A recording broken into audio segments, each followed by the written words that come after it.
All right, so the number one frequently asked question I get is, how are you going to make money? This is also the number one question I ask myself. When I pitch the idea to people, they're all on board, which is great.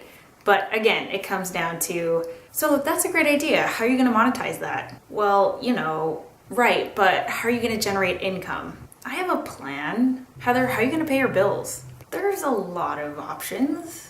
When people ask me, how are you going to generate income? I totally get where they're coming from, and it's great because they care and they're looking out for me and they're looking out for my future and stuff like that. Sometimes I just want to scream back and be like, that's my problem. Like, if I end up broke, your ship will keep sailing. I feel like what I am creating is for the greater good. Like, I really believe that. That's what I should be calculating. The basis for the movement is not income. It's impact. It's not dollar amounts or figures, it's people. Okay, seriously though, how are you gonna make money? All right, let me show you something.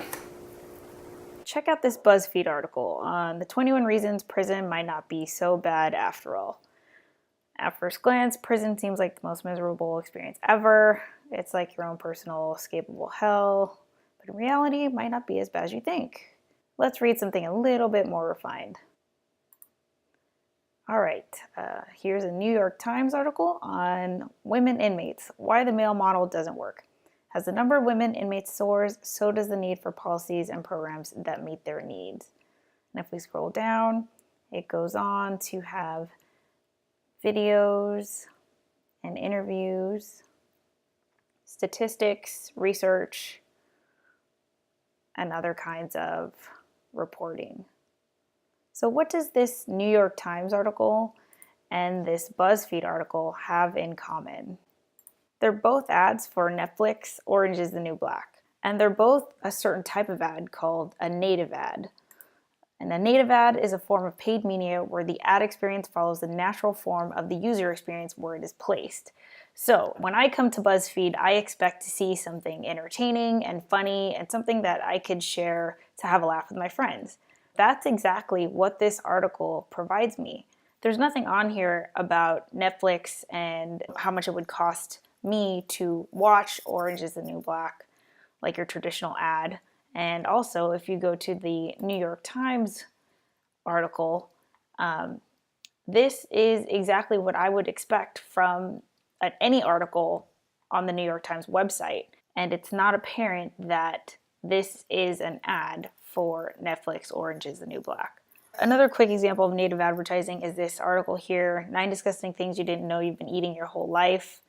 It goes on to talk about human hair and coal tar, etc., etc.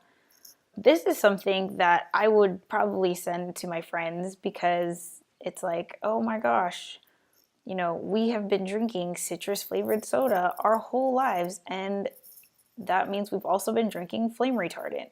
Well, you might not know it, but this whole article is actually paid for by Chipotle. So if I share this article, I'm also sharing Chipotle's name, but it doesn't feel like I am. And when I go to Huffington Post, I usually find myself learning something, or I read something interesting, and that's what this article is, but it's also an advertisement for Chipotle. For all 3 of these pages, the content and the advertisement are so seamlessly integrated that the user probably doesn't even realize that what they're looking at is an ad. That is native advertising, and that's where I'm hoping most of my income will be generated. But Heather, no one's gonna advertise with you if you don't have a certain amount of traffic. Yes, this is very true. I'm just counting on being able to use my knowledge and my expertise of the internet and social media marketing to get it to a point where the traffic will come. And that might be very naive of me to think, but I'm just gonna count on that for now, and we can check back in a month or 2 and see how I'm doing. But do you have any guaranteed sources of income? If that does not work, what I can do is take the idea of the movement and just basically bring it offline and have it be a service. I could do this in person. I could host seminars, classes, I could do coaching, one-on-one sessions.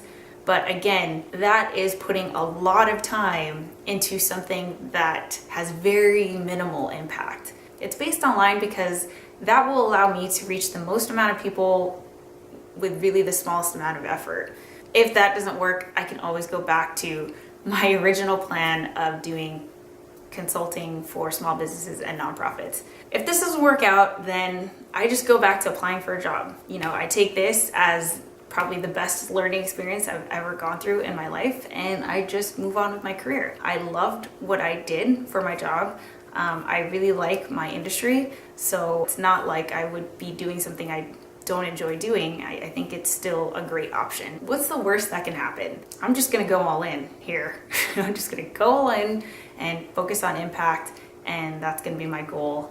And you know, obviously I'll keep you guys updated, so we'll see what happens. All right, catch you guys later.